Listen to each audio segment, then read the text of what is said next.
Hello, my name is Bijan Avaz, and today I'm going to be talking about Sputnik V, the vaccine that Russia has approved, and if it will save the world. Russia's vaccine, Sputnik, was one of the first vaccines to be approved by any country in August of 2020. This was a remarkable achievement that those in power, like President Putin in Russia, applauded because it showed Russia's ability um, to produce great technology at a rapid pace and was designed to project Russia's soft power to the rest of the world. Russia, like any other country in the world in the last year, has faced a serious outbreak of cases and deaths among its population, so the need to produce a vaccine rapidly was urgent. And here are some headlines from Western media. There was a lot of skepticism from the West and in other countries around the world towards Russia's vaccine just because of how rapidly it was produced and with such limited trials, with little independent scientific studies confirming this efficacy at first. But in recent months, more studies have come out from independent scientific medical journals that have confirmed that the vaccine does have an over 90% efficacy rate in preventing illness and death from COVID-19. And so the outcry of skepticism from Western media maybe was a little unwarranted. But today we do have research confirming the efficacy of Sputnik as a durable vaccine.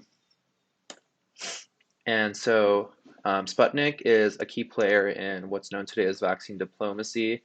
Um, a lot of a lot of countries in Central Asia, Eastern Europe, and the developing world have ordered large doses of Russia's vaccine, Sputnik, because of the lack of ability they have in getting other Western brands, including AstraZeneca, Pfizer, and Moderna, because the US and European governments have placed tight restrictions on the exports of those vaccines in order to inoculate their own populations first. So Russia has had this opening in their cause to be seen as a global soft power, and they've been exporting lots of doses to these developing countries around the world. And here's a map of the countries in the world that have approved the Russian and the Chinese vaccines in this case. As you can see, they're primarily in Latin America, Africa, Eastern Europe, and Asia. There are few to no countries in North America or um, Western Europe that have approved the Russian or Chinese vaccines. And so in the EU, there is a lot of Russo skepticism, and this is due to the geopolitical conflicts between the EU and Russia, especially regarding Ukraine and Belarus and other countries in Eastern Europe, which are susceptible to Russian influence.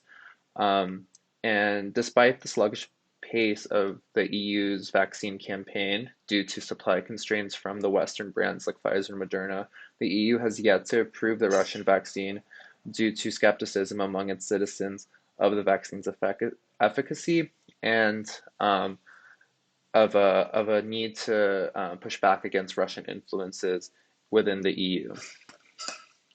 One notable example within the EU is in the country of Slovakia. It's a small country in Eastern Europe that had one of the highest death rates from COVID-19 in the last couple months. At the peak of its outbreak, the Prime Minister Igor Matovic approved and imported Sputnik V in large amounts because the country wasn't receiving any Western vaccines. So the Prime Minister imported these Russian vaccines, but he faced quick backlash from pro-European members in his government who heavily criticized him for towing to Russian interests, and he eventually had to resign over the scandal.